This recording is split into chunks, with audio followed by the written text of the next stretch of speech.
Ibu mertua menamparku di depan selingkuhan suamiku. Dia lebih membela pelakor murahan itu dibanding menantunya sendiri. Kupastikan mereka hidup gelandangan tanpa menikmati hartaku sepeser pun. Tak disangka karma datang lebih cepat dari yang kusangka.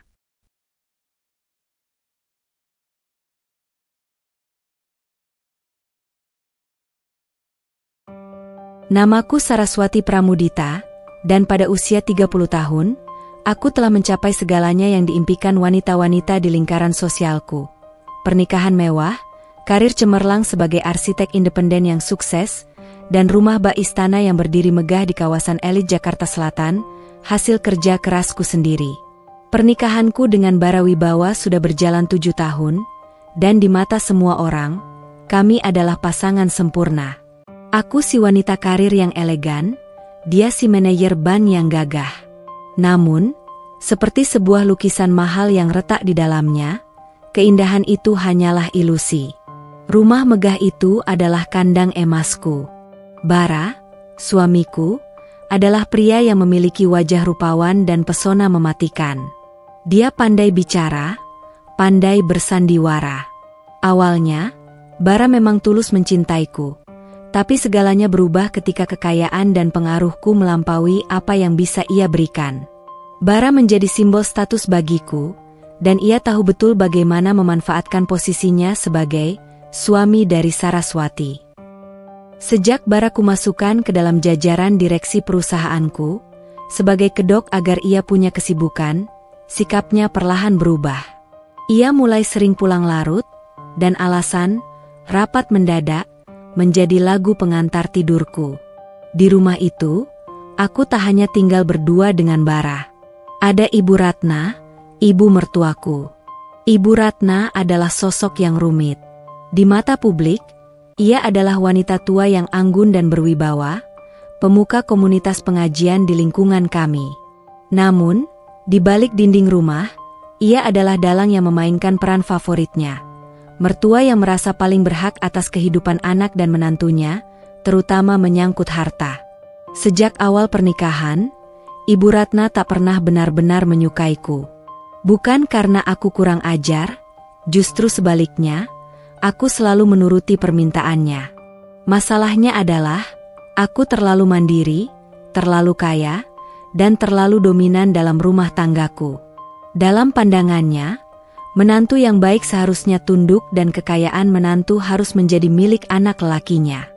Ia selalu menganggap kekayaanku, semua aset, rumah, bahkan perusahaan, adalah hak anaknya yang tertunda. Sar, kamu itu harusnya lebih sering di rumah. Urus suamimu. Jangan gila kerja terus. Adalah mantra harian yang selalu kudengar dari bibirnya. Padahal, uang untuk biaya hidup mewahnya, perhiasan emas, dan liburan ke luar negeri, semua berasal dari keringatku. Aku diam saja selama ini. Kupikir, membiarkan mereka menikmati sedikit kemewahan dan membiarkan Bara merasa berkuasa di perusahaanku adalah harga dari sebuah kedamaian. Aku hanya ingin fokus pada proyek-proyek besar yang kusukai. Namun, kedamaian itu hanyalah gelembung sabun yang siap meletus. Beberapa bulan terakhir, Bara semakin berani. Wangi parfum wanita lain tak lagi samar-samar, tapi menempel jelas di kemejanya. Panggilan teleponnya sering terjeda, dan ia selalu panik jika ponselnya kucoba sentuh. Aku tidak buta, dan tidak bodoh. Aku hanya menunggu waktu yang tepat untuk menarik benang-benang kusut ini, dan membeberkan semuanya. Aku sudah punya bukti, tapi aku ingin skenarionya sempurna. Aku ingin Bara dan ibunya benar-benar terperangkap, tanpa ada celah untuk mengelak atau bersembunyi. Aku ingin mereka melihat dengan mata kepala sendiri, bagaimana kandang emas yang mereka nikmati ternyata punya pintu jebakan yang selama ini kujaga kuncinya. Malam itu, saat aku sedang meneliti laporan keuangan perusahaan dan menemukan adanya transfer dana dalam jumlah besar ke rekening tak dikenal, aku tahu permainan sudah dimulai. Selamat datang, Bara. Kau baru saja mencuri dari istrimu sendiri. Dan sekarang, waktu bagiku untuk menagih bunganya, bisikku pada diri sendiri sambil tersenyum tipis. Senyum yang tak lagi menggambarkan cinta, tapi perhitungan yang dingin dan tajam. Pagi itu, suasana di meja makan terasa sehangat porselen cangkir teh, namun sedingin tatapan mataku. Aku duduk dengan tenang, menikmati kroasang tanpa menoleh sedikit pun ke arah Bara yang sedang sibuk memamerkan tanggung jawab sebagai suami. Sayang, nanti aku ada meeting penting di luar kota. Mungkin baru pulang lusa. Kamu baik-baik di rumah, ya? Ujar Bara dengan nada yang terlalu lembut, seperti gula yang menutupi racun. Aku hanya menyesap tehku. Oh ya? Kemana? Batam lagi? Bukannya proyek di sana sudah hampir rampung? Tanyaku datar, tanpa menaikkan intonasi. Bara tampak sedikit tersentak.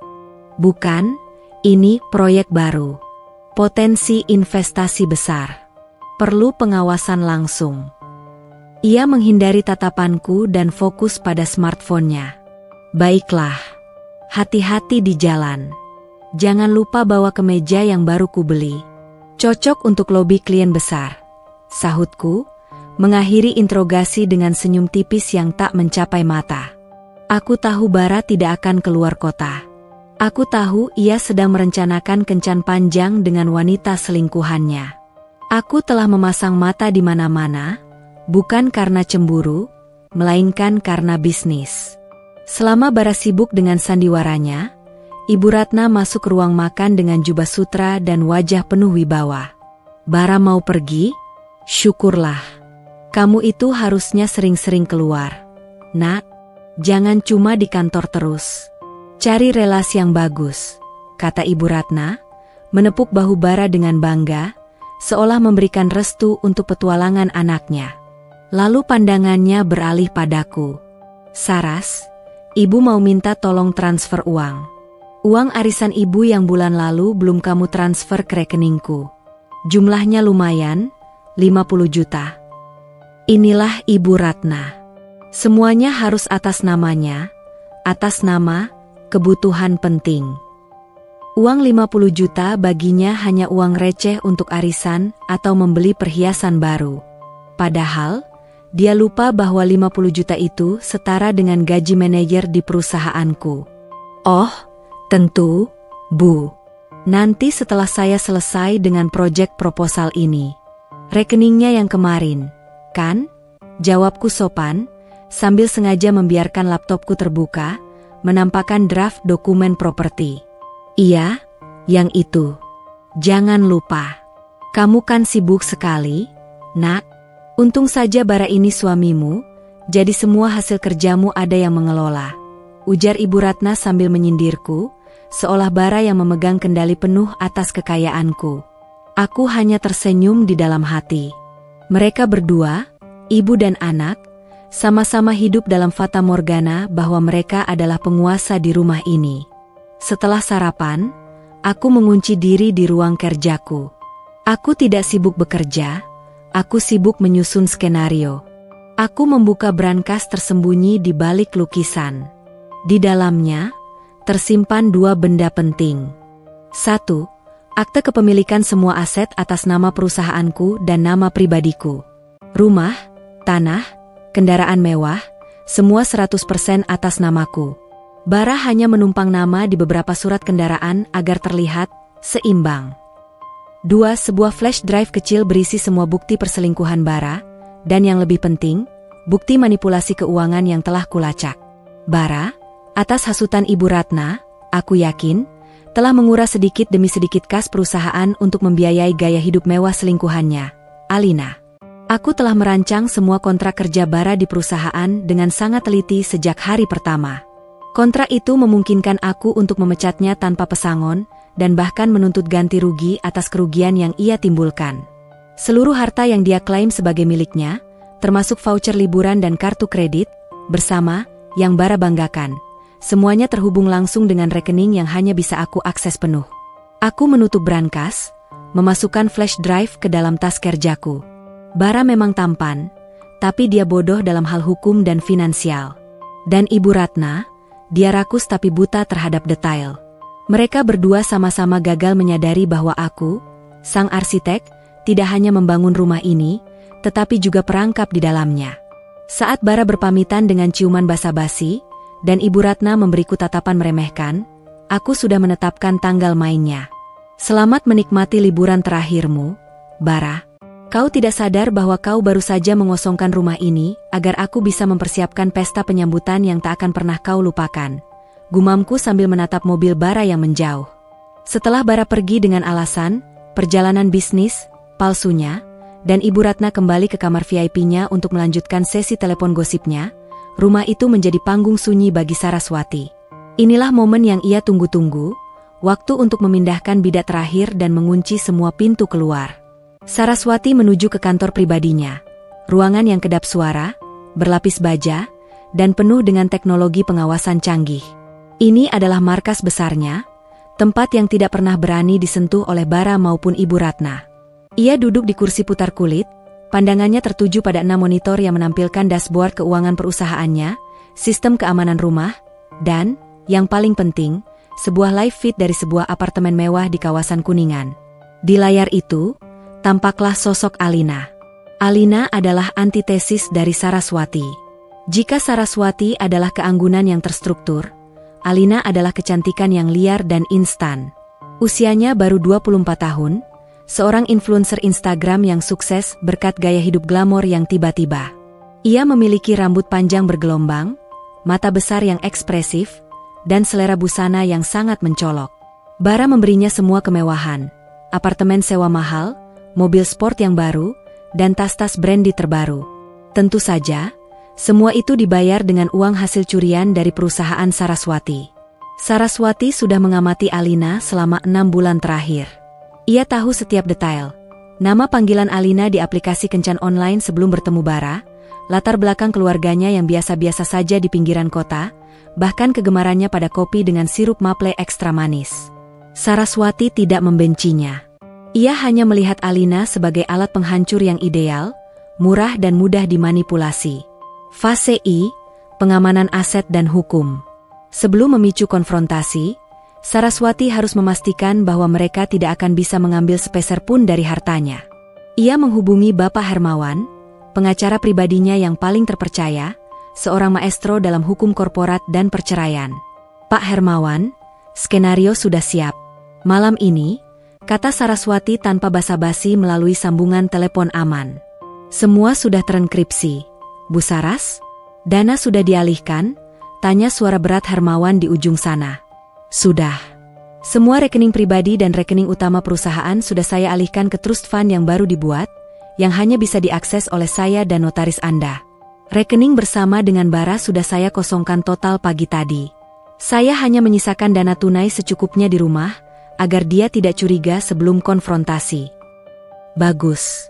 Surat gugatan cerai sudah siap di meja saya, dengan klausul pengkhianatan dan manipulasi aset. Bukti transfer dana gelap dan penyalahgunaan jabatan Bara sudah saya lampirkan. Begitu Anda berikan aba-aba, surat itu akan langsung didaftarkan ke pengadilan, dan permintaan pembekuan aset atas nama Bara akan diajukan. Luar biasa, Pak. Saya juga sudah mengunci akses Bara dari server perusahaan. Dia hanya bisa masuk ke sistem lama yang sudah tidak terpakai. Dia akan berpikir dia masih bekerja, padahal dia sudah resmi menjadi pengangguran sejak pukul 10 pagi ini. Saraswati memastikan bahwa Bara bukan hanya akan kehilangan istri, tetapi juga identitas, pekerjaan, dan seluruh sumber keuangannya, semua dalam sekejap mata. Fase 2, peran Ibu Ratna, umpan jitu. Mengalahkan Bara mudah. Bagian tersulit adalah mengalahkan Ibu Ratna, mertua yang licik dan sangat dihormati di komunitasnya. Saraswati tahu, Ibu Ratna tidak akan peduli pada perselingkuhan, tapi dia akan panik jika menyangkut harta dan reputasi. Saraswati mengambil ponsel lamanya dan mengirimkan pesan anonim kepada Ibu Ratna, yang berisi foto buram Bara sedang makan malam dengan Alina. Alamat apartemen Alina di Kuningan. Keterangan provokatif, anakmu menghamburkan uang menantumu untuk gadis murahan yang akan segera memeras semua hartanya. Saraswati tahu sifat Ibu Ratna, emosional, posesif, dan sangat takut kehilangan status sosial dan uang. Ibu Ratna tidak akan menghubungi Bara atau Saraswati. Dia akan langsung bergerak sendiri ke apartemen itu, didorong oleh rasa takut kehilangan hak atas kekayaan menantunya yang ia anggap warisan anaknya. Ibu Ratna akan melihat Alina sebagai ancaman nyata terhadap uang yang sudah diidam-idamkannya. Fase 3, pemanggilan pelakor, jebakan terakhir. Langkah terakhir dan paling krusial adalah memastikan Alina hadir pada saat yang tepat. Saraswati menggunakan email anonim lain, menirukan gaya bahasa khas Bara, mengirimkan pesan kepada Alina. Pesan itu berisi perintah untuk datang ke rumah mewah mereka sore itu juga, beralasan ada kejutan besar dan Bara ingin mengenalkannya pada calon keluarga barunya. Pesan kepada Alina, ditulis dengan bahasa Bara. Sayang, hari ini aku punya kejutan terbesar untukmu. Malam ini aku akan putuskan semuanya. Datanglah ke rumahku pukul 5 sore. Aku ingin kau bertemu dengan orang yang selama ini menghalangiku mendapatkan kebahagiaan sejati. Kau akan jadi Nyonya Wibawa. Jangan sampai terlambat. Dandan yang paling cantik. Alina, yang haus akan pengakuan dan status, pasti akan datang. Dia akan membayangkan dirinya memasuki istana dan mengusir Ratu Lama. Saraswati menyandarkan punggung ke kursi. Waktu pertunjukan, pukul 17. Bara akan kembali dari perjalanan bisnis, palsunya sekitar pukul 16.30, berharap rumah sepi. Ibu Ratna akan tiba dari pengejaran paniknya di Kuningan sekitar pukul 17, marah dan siap menyerang Alina. Dan Alina akan tiba, penuh kemenangan palsu. 3 bidak penting, 3 pengkhianat, akan berkumpul di satu panggung yang sama, di bawah kendali penuh sutradara tunggal, Saraswati Pramudita. Dia melihat pantulan dirinya di layar monitor yang gelap. Mata yang dulu memancarkan kehangatan dan cinta, kini memancarkan api yang dingin dan terencana. Kalian pikir rumah ini milik kalian? Kalian salah. Ini adalah jaringanku. Dan sebentar lagi, kalian akan terjerat di dalamnya, tanpa ada yang bisa menolong. Gumamnya, sambil meraih gaun yang paling elegan dari lemari, bersiap untuk penampilan terakhirnya sebagai istri yang lugu. Waktu menunjukkan pukul 16.50. Saraswati sudah sepenuhnya siap. Ia mengenakan gaun sutra berwarna navy yang sederhana namun memancarkan aura mahal. Ia tidak memakai perhiasan yang mencolok, hanya jam tangan klasik dan cincin kawin yang sebentar lagi akan dilepaskan. Ia duduk di sofa beludru di ruang tamu utama, tepat di bawah lampu kristal bohemia yang berkilauan, seolah menunggu tamu penting, bukan sebuah kehancuran. Tepat pukul 16.55, Bara tiba. Ia tampak ceria, sedikit lelah dari perjalanan panjangnya, dan jelas-jelas tidak menyangka akan melihat Saraswati duduk menunggunya dengan penampilan yang begitu tenang. Sayang, kok kamu sudah di sini? Kupikir kamu masih sibuk dengan proyekmu. Sapa Bara, berusaha menyembunyikan keterkejutannya dengan ciuman singkat di pipi. Wangi parfum asing yang sudah Saraswati kenal akrab tercium tajam. Aku merindukanmu, Bara. Proyek bisa menunggu, jawab Saraswati, suaranya lembut, tanpa sedikit pun nada tuduhan. Ia bahkan berdiri dan memeluk suaminya. Pelukan itu bukan lagi cinta, melainkan penguncian mangsa. Bara merasa lega. Ia berpikir, Saraswati tidak tahu apa-apa. Aku mandi dulu, ya? Aku lelah sekali, katanya, bergegas naik ke lantai atas. Saraswati tersenyum kecil. Ia tahu Bara ingin menghilangkan jejak parfum Alina. Sialnya, Bara tidak sadar, Alina akan membawa parfum itu langsung ke rumah ini. Kedatangan sang pelakor. Bunyi bel pintu yang berdering nyaring memecah keheningan rumah pukul 17 tepat. Saraswati beranjak santai untuk membuka pintu. Di ambang pintu, berdirilah Alina. Ia mengenakan gaun mini berwarna merah menyala yang terlalu ketat, dengan heels tinggi yang mencolok. Rambutnya ditata bak selebritas, dan ia membawa tas Hermes palsu yang baru dibelikan Bara. Wajahnya memancarkan kemenangan dan arogansi. Selamat sore, Nyonya Wibawa. Aku dengar Bara punya kejutan untukku di sini. Sapa Alina dengan nada meremehkan, seolah ia sudah menjadi pemenang yang sah. Saraswati mengamati Alina dari atas sampai bawah. Selamat sore, Alina. Tentu saja. Silakan masuk. Kejutanmu sedang menunggu. Alina melangkah masuk dengan langkah percaya diri, mengabaikan sopan santun. Begitu ia melihat kemegahan ruang tamu, matanya berbinar penuh iri hati dan ambisi. Wow, jadi ini rumahnya? Besar juga ya. Sebentar lagi jadi milikku, bisik Alina, yang ternyata cukup lantang untuk didengar Saraswati. Saraswati hanya menunjuk ke sofa. Duduklah. Kita tunggu suamiku turun. Dia sedang bersiap-siap untuk momen besarmu. Alina duduk, sibuk bersuah foto dengan latar belakang lampu kristal. Saraswati melihat jam tangannya. Sempurna. 3 menit lagi. Kemarahan ibu mertua. Saat Bara menuruni tangga, kini sudah berganti baju dengan kemeja polo mahal. Ekspresinya langsung berubah dari lega menjadi kepanikan murni ketika melihat Alina duduk santai di ruang tamunya, bersama istrinya. Alina, apa yang kau lakukan di sini? Desis Bara, mencoba memberi isyarat agar Alina pergi. Sebelum Alina sempat menjawab, pintu utama kembali dibuka dengan kasar. Ibu Ratna masuk. Wajahnya merah padam, nafasnya terengah-engah, dan matanya memancarkan amarah yang belum pernah Saraswati lihat. Ia baru saja menghabiskan 2 jam terjebak macet untuk mengejar Alina di apartemen Kuningan yang ternyata sudah kosong. Rasa lelah, malu, dan takut kehilangan uang telah bercampur menjadi satu. Ibu Ratna tidak melihat Bara atau Saraswati. Matanya langsung tertuju pada Alina, yang duduk dengan bangga di sofa. Dasar perempuan murahan. Jadi ini yang kau incar? Hartaku? Hartanya anakku? Teriak Ibu Ratna, menunjuk Alina dengan jari telunjuk yang gemetar. Alina terkejut. Tante Ratna, ada apa ini? Aku diundang ke sini oleh Bara, calon suamiku. Kata-kata, calon suamiku, menjadi pemicu bagi Ibu Ratna. Baginya, Alina adalah ancaman terhadap aliran dana mewah yang selama ini ia nikmati dari Saraswati. Mati kau. Kau pikir kau bisa menguasai anakku dan mengambil hartaku? Ibu Ratna bergegas mendekati Alina dan tanpa berpikir panjang, ia menjambak rambut Alina. Kericuhan pun pecah. Alina menjerit dan berusaha membela diri. Puncak konflik dan penamparan. Bara, yang panik melihat ibunya dan selingkuhannya berkelahi, bergegas mencoba melerai. Ibu, hentikan. Ini memalukan. Aku yang salah, Bu, teriak Bara, menarik lengan ibunya. Dalam kekacauan itu, Alina mendorong Ibu Ratna dengan kuat. Ibu Ratna tersandung, dan semua pandangan beralih pada satu-satunya orang yang masih berdiri tenang, Saraswati. Di mata Ibu Ratna yang buta karena amarah dan ego, Saraswati adalah biang keladi di balik semua ini. Jika Saraswati mau tunduk dan berbagi hartanya sejak awal, semua ini tidak akan terjadi, pikirnya.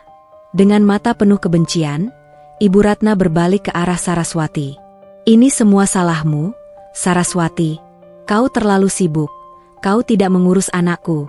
Kau yang membuat anakku mencari kebahagiaan di luar. Dan sekarang kau sengaja membawanya ke sini untuk mempermalukan kami. Ibu Ratna mengangkat tangannya, wajahnya berubah mengerikan karena amarah. Duk! Sebuah tamparan keras mendarat di pipi Saraswati. Suaranya bergema di ruang tamu yang sunyi seketika itu. Saraswati merasakan panas dan rasa sakit, tapi ia tidak bergerak. Ia tidak membalas. Semua orang terdiam. Bara terpaku. Alina menghentikan jeritannya. Ibu Ratna, yang baru saja menampar menantunya di depan selingkuhan anaknya, kini menunjuk Alina dengan sikap membela diri yang membabi buta. Dia lebih baik dari kamu yang dingin dan gila kerja. Setidaknya dia membuat anakku bahagia. Kami lebih memilih pelakor murahan ini daripada menantu seperti kamu. Saraswati menyentuh pipinya yang panas. Air mata yang tertahan sejak lama akhirnya mengalir. Tapi bukan air mata kesedihan, melainkan kemarahan yang mendidih. Ia menatap lurus ke mata Bara, yang kini hanya bisa menunduk ketakutan. Kemudian, ia menatap Ibu Ratna, yang tampak puas dengan kekejamannya.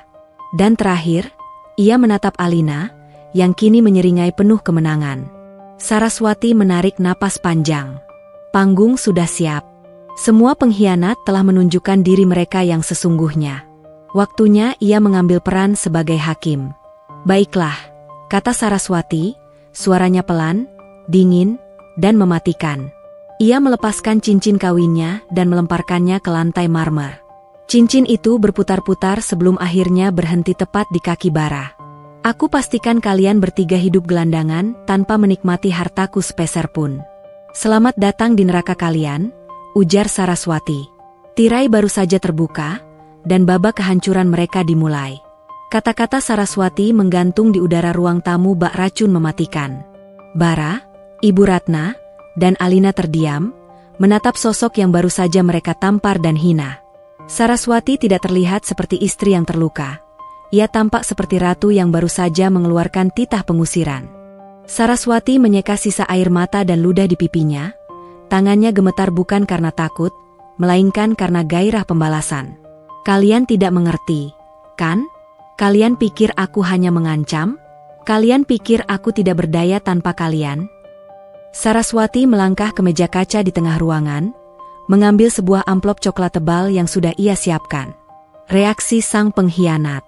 Bara adalah yang pertama bereaksi, dengan campuran amarah dan kepanikan. Omong kosong apa ini? Saras? Jangan dramatis. Pulang ke rumah, kita bicarakan baik-baik. Semua harta ini kita dapatkan bersama. Bersama? Kau bercanda? Saraswati tertawa, tawa yang dingin dan menusuk. Kau tidak mendapatkan apa-apa, Bara. Kau mencuri dan menumpang. Kau hanyalah manajer bank kecil yang kuangkat menjadi direktur untuk menjaga harga dirimu yang rapuh. Ia melemparkan amplop itu ke lantai. Isinya berhamburan. Itu adalah salinan. Satu surat pemberhentian tidak hormat Bara dari jabatannya di perusahaan, dengan alasan penyelewengan dana. 2 laporan audit internal yang merinci transfer dana gelap ke rekening Alina. 3 surat gugatan cerai resmi yang sudah didaftarkan di pengadilan, berlaku efektif mulai hari itu.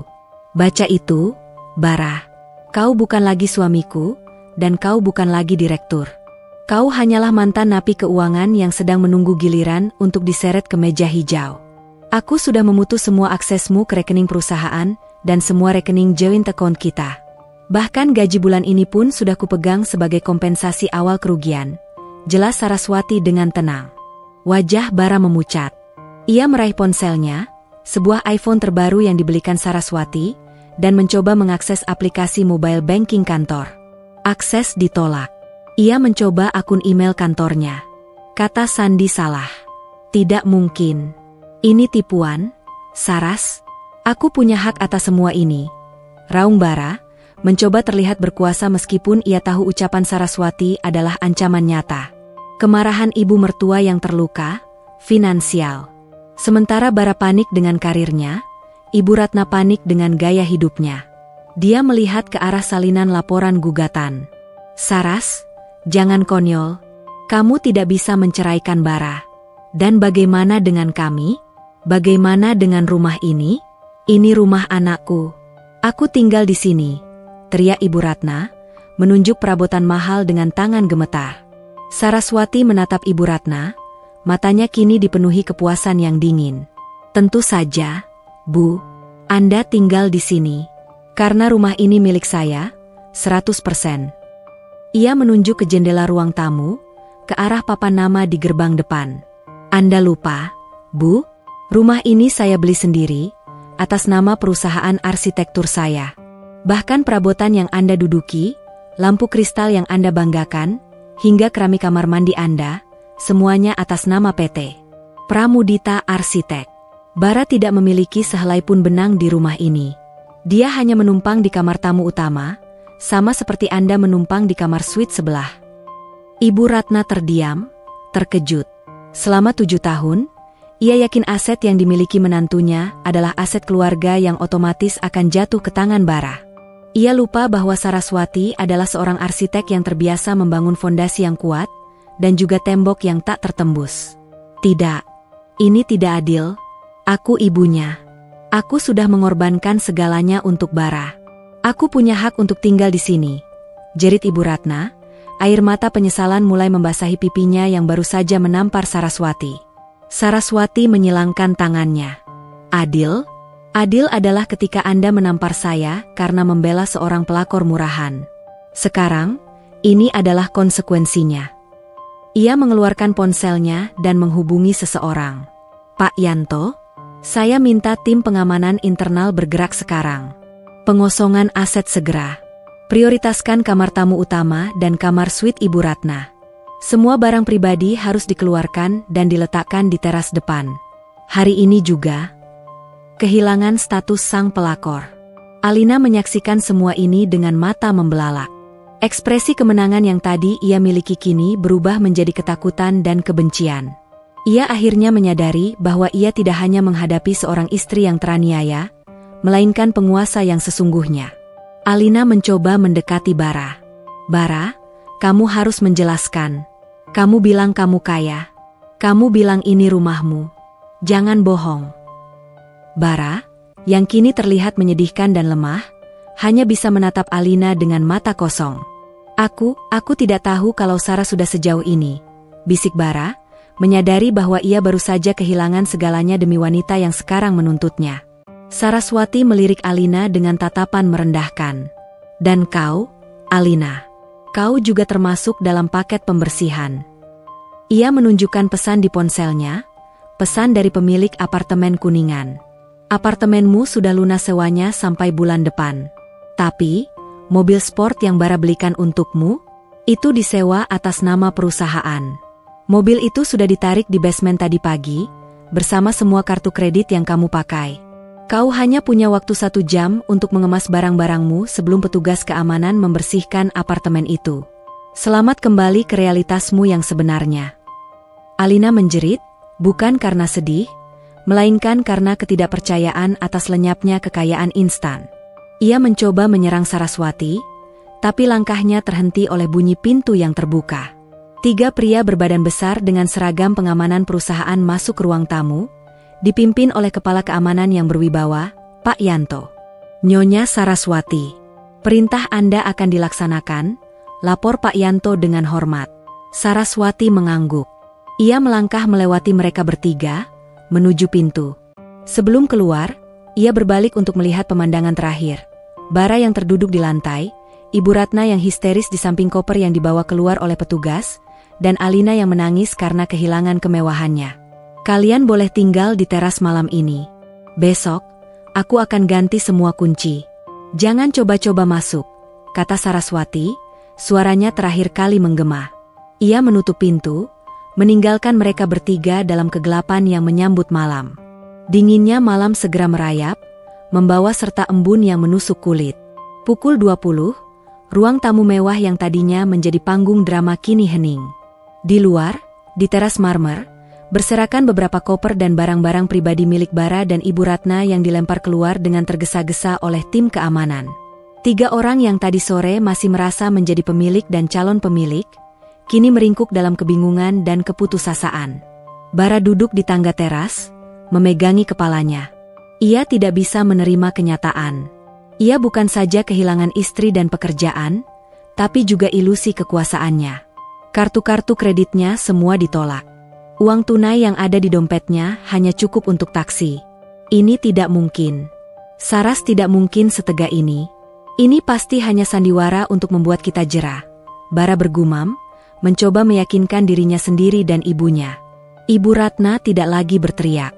Ia hanya menangis terseduh-seduh, memeluk tas Hermes, pemberian Saraswati, yang kini terasa begitu berat dan ironis. Ia menggigil bukan hanya karena dingin, tapi karena rasa malu dan kehilangan status. Anakku, hartaku. Bagaimana bisa Sarah setega ini? Setelah semua yang ibu berikan padanya, ini balasannya, ratap Ibu Ratna. Ia benar-benar melupakan bahwa ia baru saja menampar menantunya sendiri. Fokusnya kini hanya pada dana pensiun mewah yang lenyap seketika. Perselisihan 3 pengkhianat. Di sisi lain teras, Alina sibuk menelepon, suaranya parau karena amarah. Ia menelepon teman-temannya, berharap ada yang mau menjemput dan memberinya tumpangan untuk mengamankan sisa-sisa barang di apartemennya. Apa? Kau tidak mau menjemputku? Aku bilang aku terdampar. Aku bersama Bara, calon suamiku.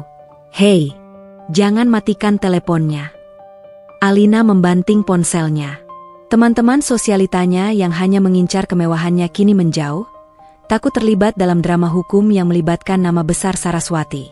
Ia menatap Bara dengan tatapan penuh kebencian. Lihat apa yang sudah kau lakukan. Bara, kau bilang kau kaya. Kau bilang kau akan menikahiku. Ternyata kau hanyalah benalu yang menumpang di rumah istrimu sendiri. Aku kehilangan mobil, apartemen, dan reputasiku gara-gara kebohonganmu. Bara, yang mentalnya sudah terpuruk, menyalak balik. Diam kau, dasar perempuan matre. Kalau bukan karena kau menghabiskan uang perusahaanku, ini tidak akan terjadi.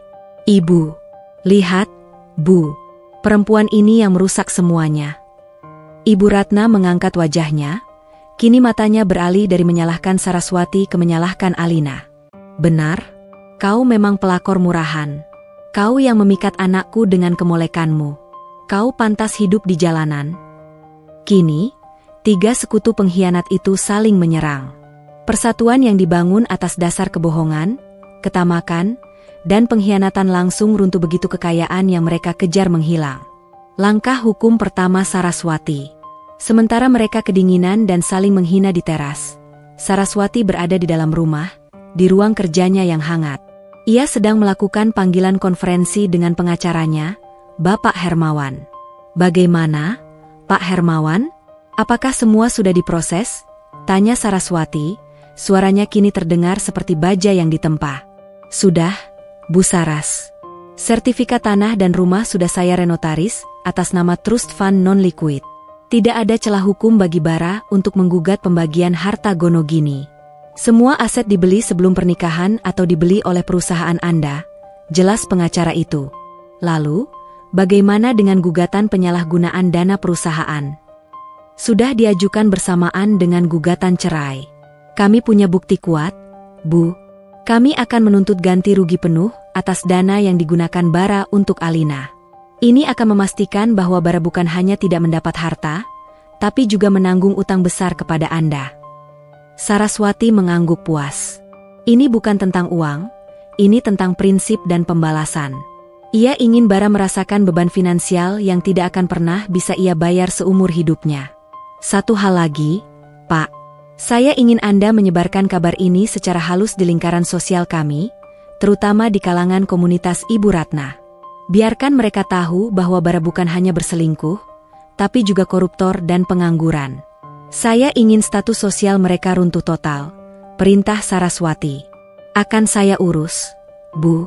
Reputasi adalah mata uang mereka. Kita akan membuatnya menjadi 0. Malam yang panjang. Panggilan telepon selesai. Saraswati berjalan ke kamar tidur utama. Ia menatap kamar yang dulu ia bagi dengan Bara. Di meja samping tempat tidur, ia menemukan sisa kertas truk belanja mewah yang dibuang Bara. Ia tersenyum sinis. Bara dan ibunya mengira mereka telah memenangkan perang dengan menampar dan mengusirnya. Mereka tidak tahu bahwa dengan tamparan itu, mereka baru saja memberikan justifikasi moral yang Saraswati butuhkan untuk melancarkan pembalasan tanpa ampun. Ia berbaring di tempat tidurnya yang luas, sendirian, untuk pertama kalinya dalam keheningan yang sesungguhnya. Ia tidak merasa sedih. Ia merasa bebas. Di luar, di teras, tangisan Ibu Ratna dan jeritan kemarahan Alina terus berlangsung, bersahutan dengan isak putus asa Bara. Suara-suara itu menjadi musik kemenangan bagi Saraswati. Besok pagi, ia tahu, adalah tantangan baru. Ia harus menghadapi media dan lingkaran sosial yang pasti akan heboh. Tapi untuk malam ini, ia akan menikmati pemandangan di terasnya.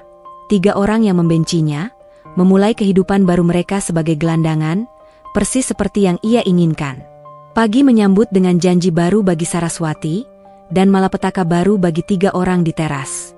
Saat matahari mulai meninggi, Bara, Ibu Ratna, dan Alina bangun dari tidur yang gelisah di teras. Mereka tampak menyedihkan. Pakaian mahal mereka kusut, wajah mereka kusam, dan aura kemewahan yang selalu menyertai mereka telah hilang, digantikan oleh aroma keputusasaan. Ibu Ratna yang paling terpuruk. Ia terbiasa dengan pelayan, kasur sutra, dan jadwal sosial yang padat. Kini, ia duduk di lantai marmer, menatap pilu ke dalam rumahnya yang terkunci rapat. Aku tidak percaya ini. Dia benar-benar mengunci kita di luar. Apa yang akan dikatakan orang-orang? Arisan pengajian hari ini, aku harus hadir. Ratap Ibu Ratna, teringat pada statusnya yang kini runtuh. Manuver mencari bantuan, kegagalan Bara. Bara, yang masih diliputi penyangkalan, memutuskan untuk bertindak. Ia yakin teman-teman bisnisnya, yang selama ini ia janjikan proyek dan investasi, pasti akan membantunya. Sudah, Bu, kita jangan panik. Aku akan hubungi Tuan Chandra. Dia berutang budi padaku. Kita pinjam uang padanya dan cari penginapan dulu, kata Bara penuh harap, meski ia tahu Tuan Chandra hanya menghormatinya karena nama Saraswati. Ia berjalan ke gerbang.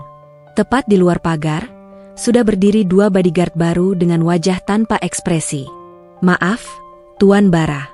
Kami diperintahkan Nyonya Saraswati. Anda tidak boleh masuk ke properti ini lagi. Dan Anda dilarang masuk ke perusahaan, ujar salah satu bodyguard itu dengan nada tegas.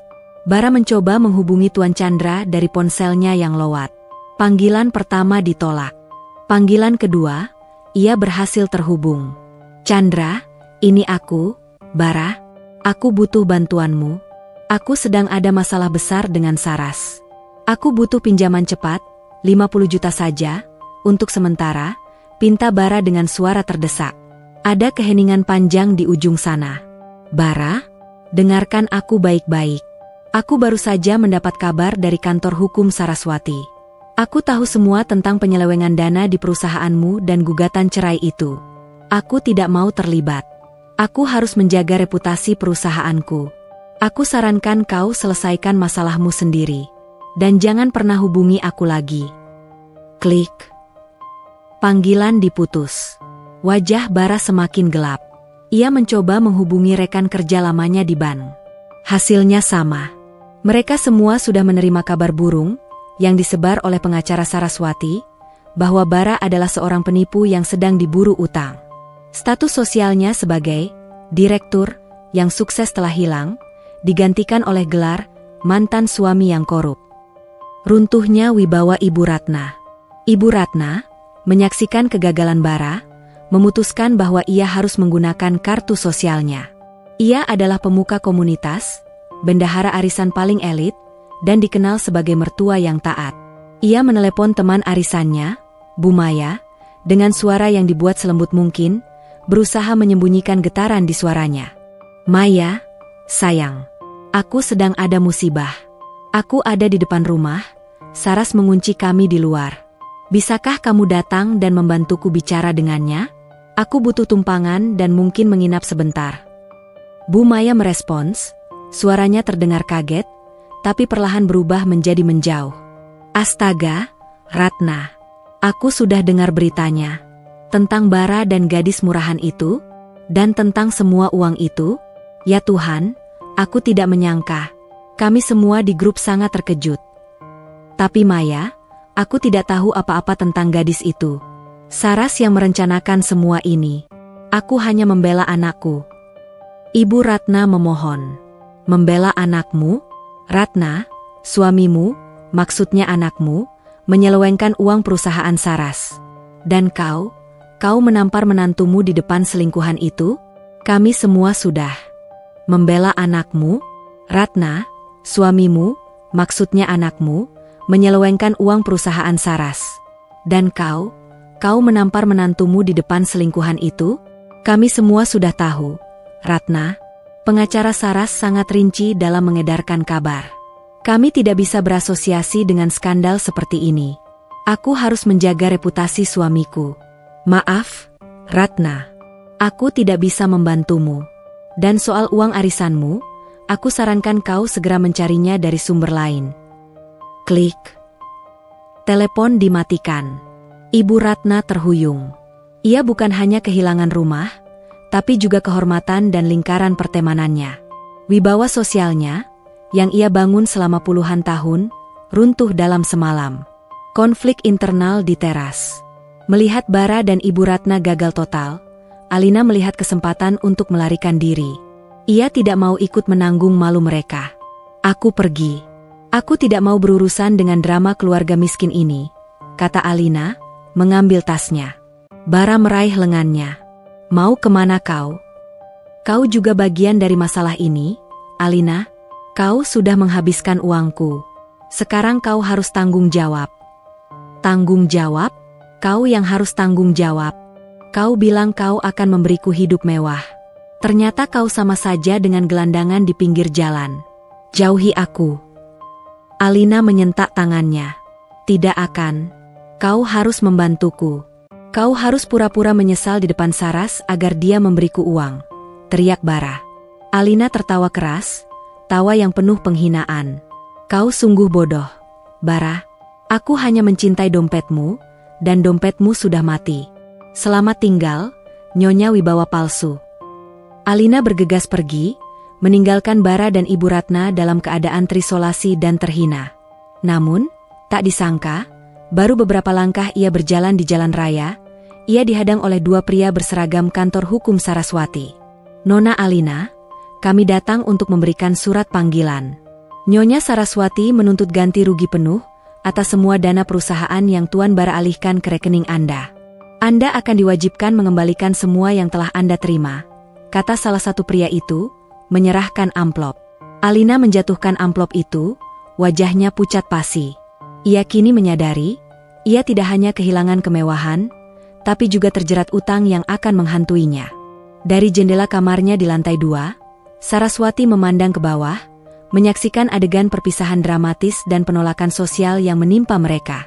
Ia tidak merasa lega, namun ia merasa puas. Pembalasan sejati bukan hanya tentang mengambil harta, melainkan menghancurkan dasar-dasar harga diri dan status yang selama ini mereka agungkan. Dan hari itu, harga diri mereka telah menjadi debu di teras marmernya. Setelah kegagalan total mencari bantuan finansial dan sosial, serta kepergian Alina yang meninggalkan Bara dengan surat gugatan utang, Bara dan Ibu Ratna menyadari bahwa mereka tidak punya pilihan lain selain kembali ke sumber masalah, Saraswati. Mereka telah meninggalkan teras pada sore hari, menggunakan sisa uang tunai untuk membeli pakaian ganti yang murah dan makan di warung pinggir jalan. Mereka tidur di musala kecil yang jauh dari lingkungan elit mereka, sebuah pengalaman yang benar-benar menjatuhkan harga diri Ibu Ratna. Malam itu, mereka berdiskusi dan mengambil keputusan. Mereka harus memohon dan mengancam, apapun itu, untuk mendapatkan kembali akses ke kekayaan Saraswati. Skema manipulasi emosional. Pukul 9 keesokan harinya, Bara dan Ibu Ratna kembali ke depan gerbang rumah mewah itu. Kali ini, mereka datang dengan strategi. Ibu Ratna akan memainkan kartu ibu yang sakit dan nenek yang teraniaya, sementara Bara akan berperan sebagai suami yang menyesal. Mereka berdiri di luar gerbang besi yang tinggi, yang kini terasa seperti batas antara surga dan neraka. Saraswati, yang sudah memperkirakan manuver ini, menerima mereka di ruang kerjanya. Ia melihat mereka melalui kamera pengawas. Ia tidak mengizinkan mereka masuk. Ia hanya meminta Pak Yanto, kepala keamanan, untuk memanggilnya ke teras depan, berhadapan langsung dengan mereka, hanya terpisah oleh pagar besi. Saraswati muncul dengan pakaian kerja yang rapi, tampak segar dan berkuasa. Ia berdiri tegak, membiarkan matahari pagi menyinari wajahnya. Ada apa? Kalian seharusnya tidak berada di properti ini. Sapa Saraswati, suaranya jauh dan tanpa emosi. Ibu Ratna segera memulai sandiwaranya. Ia mulai menangis dengan histeris, menjatuhkan diri di depan pagar. Saras, nak, lihatlah ibu. Ibu ini ibumu. Apa salah ibu sampai kau setega ini pada kami? Ibu sakit. Ibu perlu obat-obatan yang mahal. Kau tidak kasihan melihat ibumu menderita di jalanan? Kamu menantuku, kamu harusnya berbakti. Ratap Ibu Ratna, suaranya serak karena akting yang berlebihan. Bara menambahkan dengan suara yang dibuat penuh penyesalan. Sayang, aku sungguh menyesal. Aku minta maaf atas semua kesalahanku. Aku hilaf. Aku janji akan berubah. Aku akan menceraikan Alina. Aku akan bekerja keras. Tolong, berikan aku satu kesempatan lagi. Kita bangun lagi keluarga ini. Aku mencintaimu, Saras. Aku butuh kamu. Mereka berdua menatapnya penuh harap. Ini adalah upaya terakhir mereka menggunakan senjata yang selalu berhasil, perasaan bersalah dan kewajiban moral. Tembok tak tergoyahkan Saraswati. Saraswati mendengarkan sandiwara itu dari awal sampai akhir. Ia tidak memotong, tidak menunjukkan emosi. Ketika mereka selesai, ia tersenyum tipis, senyum yang mematikan. Pertama, Bu Ratna, Anda bukan ibu saya. Ibu saya adalah seorang wanita yang mendidik saya untuk tidak pernah merendahkan orang lain, apalagi menampar menantunya di depan umum. Saya rasa, tamparan Anda kemarin sudah meluruhkan semua kewajiban moral yang harus saya pikul sebagai menantu Anda, ujar Saraswati tajam. Kedua, tentang sakit. Oh, Anda sakit? Anda lupa? Saya yang membayar biaya check-up bulanan Anda. Saya punya rekam medis Anda. Anda sehat walafiat. Penyakit Anda hanya satu, ketamakan. Dan sayangnya, saya tidak punya obat untuk itu. Ibu Ratna terdiam, manipulasi emosinya gagal total. Saraswati tahu detail kesehatannya, karena dialah yang selalu membayar tagihan medisnya. Kemudian, Saraswati beralih menatap Bara. Bara, kamu mencintaiku? Kamu membutuhkan aku? Kamu tidak mencintai aku. Kamu hanya mencintai ATM berjalan yang aku miliki. Kamu tidak butuh aku. Kamu hanya butuh akses ke password rekeningku. Saraswati mengambil napas. Kamu bilang mau berubah? Kamu bilang mau bekerja keras? Lucu sekali. Kamu seharusnya membuktikan itu sebelum kamu mencuri uangku. Dan sekarang, tentang kesempatan kedua. Ia mengangkat amplop lain. Ini adalah bukti transfer yang lebih rinci dari dana perusahaan ke Alina, dan juga ke rekening pribadi Ibu Ratna. Inilah peluang kerjamu, Bara. Aku sudah menyusun berkas tuntutan perdata yang jauh lebih besar untuk menjeratmu dan ibumu. Aku menuntut ganti rugi sebesar 5 kali lipat dari dana yang kalian gelapkan. Kamu tidak hanya menjadi mantan suami yang bangkrut, kamu juga akan menjadi buronan utang seumur hidup. Ancaman balik dan penutupan akses. Melihat permohonan mereka ditolak mentah-mentah, Ibu Ratna beralih ke ancaman. Kau akan menyesal, Saraswati. Kami akan membongkar semua rahasia bisnismu. Kami akan sebarkan fitnah. Kami akan buat reputasimu hancur. Ancam Ibu Ratna, wajahnya kini berubah menjadi penuh dendam. Saraswati tertawa. Silakan, Bu. Reputasiku dibangun dari kerja keras dan inovasi. Reputasi kalian dibangun dari uangku dan kebohongan. Siapa yang akan dipercaya? Sebelum kalian berdua sempat membuka mulut di depan wartawan, pengacaraku sudah menyiapkan perintah pembungkaman, gag order, dan gugatan pencemaran nama baik dengan tuntutan ganti rugi yang akan membuat kalian berdua menghabiskan sisa hidup di penjara utang. Ia berjalan mendekat ke pagar besi, menatap mata Bara dengan dingin. Dengarkan aku baik-baik, Bara. Aku sudah membeli sebuah gubuk reot atas namamu di pinggiran kota, di daerah yang sangat padat. Aku bayar lunas, sebagai sisa pesangonmu. Itu adalah alamat tempat tinggalmu yang sah. Kalian punya dua pilihan, pergi ke gubuk itu sekarang dan memulai kehidupan barumu sebagai orang miskin yang bebas, atau tetap di sini dan aku akan menghubungi polisi karena kalian adalah mantan karyawan dan mantan mertua yang mengganggu properti pribadiku. Saraswati mengeluarkan kunci rumah itu dari saku bajunya, menunjukkannya kepada mereka, lalu melemparkannya ke gerbang. Kunci itu berdentang keras di pagar. Kalian sudah tidak punya kunci untuk masuk ke hidupku. Sekarang pergi, sebelum aku tunjukkan bagaimana kejamnya hukum bagi para pencuri. Putusnya. Bara menatap kunci itu, air mata penyesalan yang terlambat membasahi pipinya. Ia tahu, Saraswati tidak main-main. Harapan terakhir mereka telah dipatahkan oleh perhitungan dingin dan persiapan matang Saraswati. Mereka pergi, memunguti sisa harga diri dan koper mereka, menuju kehidupan baru yang Saraswati siapkan untuk mereka, kemiskinan dan kehinaan. Gubuk reot yang dimaksud Saraswati terletak di daerah pinggiran kota yang padat, jauh dari kemewahan dan kebersihan yang selama ini dikenal Bara dan Ibu Ratna. Saraswati membelinya atas nama Bara Wibawa, memastikan bahwa Bara memiliki aset, agar tidak bisa mengklaim bahwa ia tidak punya tempat tinggal, sekaligus memberinya alamat sah untuk pengiriman surat panggilan pengadilan dan tuntutan utang. Saat mereka tiba, dengan menumpang bus kota, sebuah pengalaman yang menghina bagi Ibu Ratna, mereka disambut oleh pemandangan yang memilukan. Rumah itu adalah bangunan semi permanen, sempit, dengan dinding yang kusam, atap seng yang berkarat, dan kamar mandi jongkok di luar. Bau selokan dan sampah menyeruak. Ibu Ratna ambruk di depan pintu. Tidak, ini bukan kehidupan. Aku tidak bisa hidup di tempat kotor dan menjijikan ini. Aku tidak mau. Saraswati membunuhku. Bara jauh lebih tertekan. Ia mencoba membuka pintu kayu yang hampir copot itu. Begitu masuk, ia disambut oleh kegelapan dan debu. Di dalam, hanya ada satu kamar tidur kecil, sebuah dapur minimalis dengan kompor minyak, dan ruang tamu sempit yang hanya muat untuk satu sofa butut yang disertakan sebagai bonus dari penjual lama. Kita harus terima ini, Bu. Ini satu-satunya tempat yang kita punya, kata Bara, suaranya terdengar putus asa. Ia meletakkan koper-koper mahal mereka di lantai yang kotor, sebuah kontras yang menyakitkan. Kehilangan kenyamanan dan status. Transisi dari istana mewah ke gubuk reot adalah sebuah penyiksaan psikologis bagi Ibu Ratna. Ia tidak bisa tidur semalaman karena suara bising tetangga dan gigitan nyamuk. Makanan yang selama ini ia santap adalah masakan catering mewah atau restoran berbintang. Kini, mereka harus makan nasi dan lauk sederhana yang dimasak Bara dengan kompor minyak yang berasap. Penderitaan Ibu Ratna semakin menjadi ketika ia mencoba menggunakan status sosialnya di lingkungan baru ini, berharap mendapat simpati. Ia mencoba berbicara kepada ibu-ibu tetangga, menceritakan bagaimana ia dianiaya oleh menantunya yang kejam. Aku ini mantan Nyonya Ratna dari Pondok Indah. Menantuku merebut semua hartaku.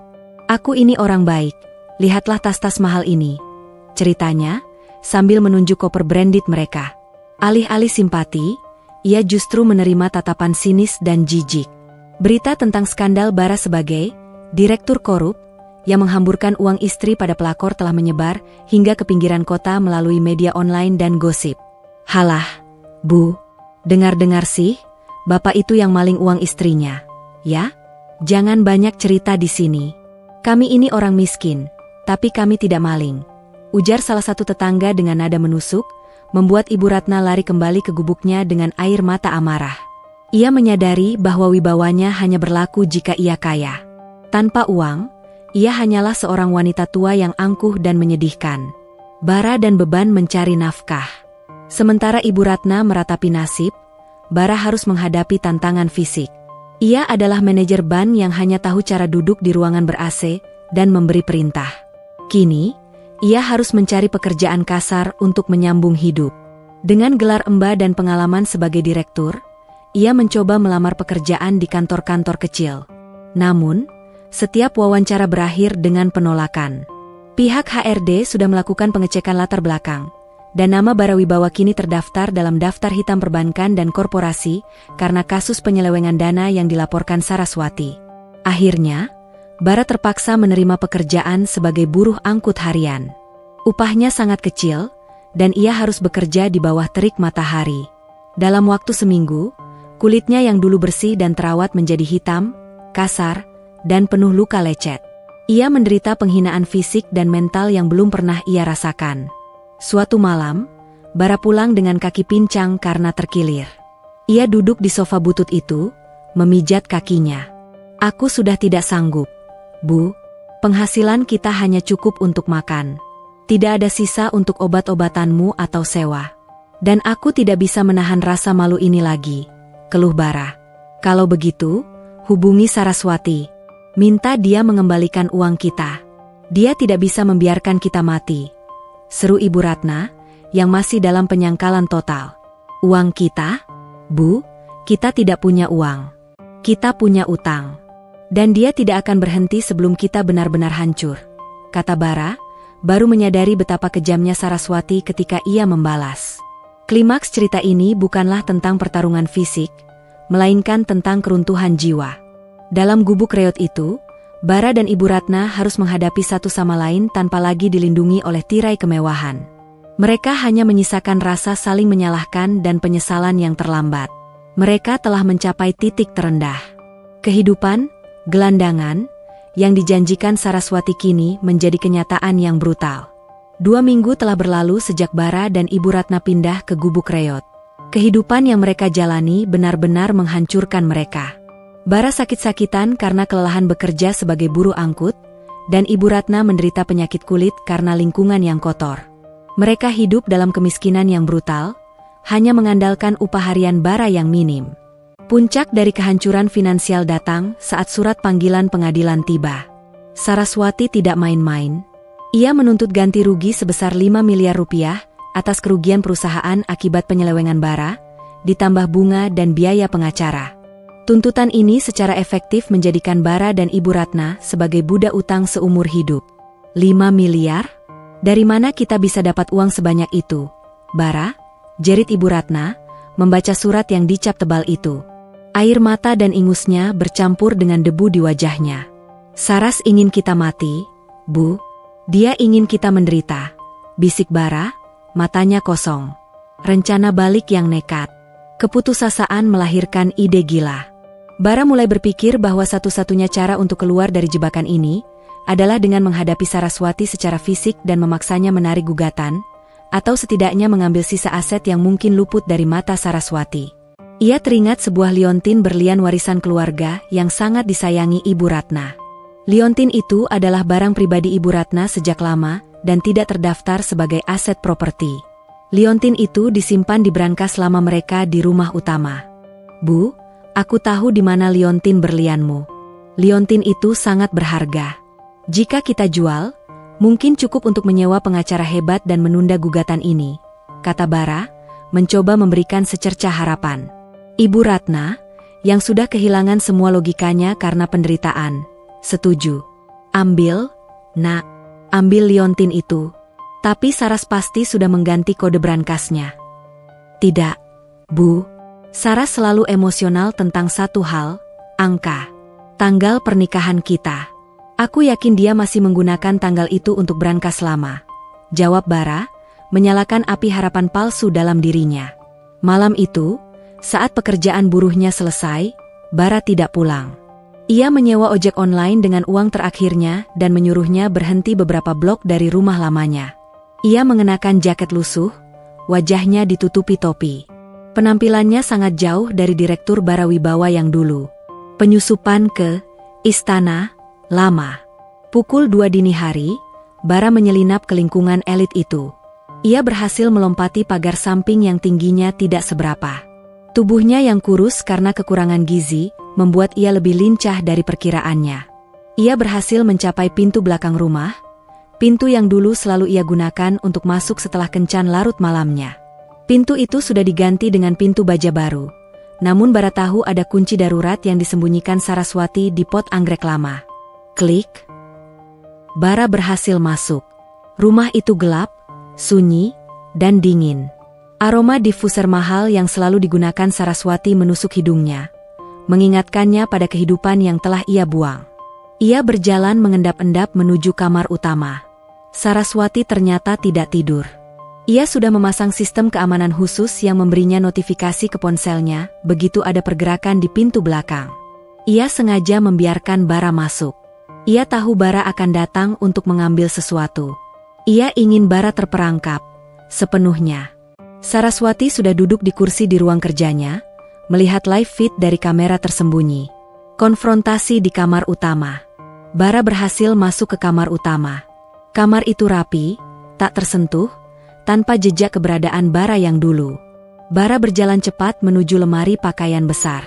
Di belakang cermin, ia menekan kode yang ia yakini sebagai tanggal pernikahan mereka. Ting. Brankas terbuka. Liontin berlian itu ada di sana, berkilauan di bawah cahaya rembulan yang masuk dari jendela. Bara meraihnya, detak jantungnya berdebar kencang. Ia merasa kemenangan sesaat. Tiba-tiba, lampu kamar menyala terang, membutakan Bara. Di ambang pintu, berdiri Saraswati, tidak sendirian. Di belakangnya berdiri 2 bodyguard baru yang jauh lebih besar daripada Pak Yanto, dan di sampingnya, seorang petugas kepolisian berseragam. Selamat datang kembali, Bara. Senang melihatmu masih ingat jalan pulang. Sapa Saraswati, suaranya sedingin es. Bara terkejut, panik. Ia menyembunyikan liontin itu di balik punggungnya. Saras, aku hanya ingin mengambil barangku. Jangan libatkan polisi. Barangmu? Kamu yakin? Liontin itu milik Ibu Ratna, yang merupakan bukti warisan pribadi. Kamu masuk tanpa izin, melakukan pencurian dan pembobolan ke properti pribadi. Apakah itu yang kamu sebut, mengambil barangmu? Saraswati melangkah maju, tangannya memegang ponsel. Aku akan menceraikanmu, Saras. Aku akan menarik semua gugatan. Tapi jangan libatkan polisi. Bara mulai memohon, Ketakutannya kini mengalahkan amarahnya. Terlambat, Bara. Gugatan sudah didaftarkan, dan penceraianmu adalah kepastian. Mengenai ini, Saraswati menunjuk brankas yang terbuka. Inilah klimaks dari kehancuranmu, Bara.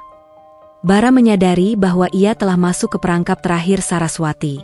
Semua ini sudah direncanakan.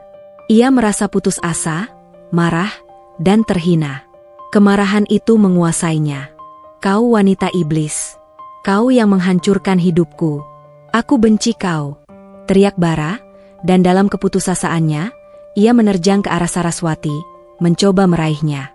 Sebelum Bara sempat menyentuh Saraswati, dua bodyguard itu maju.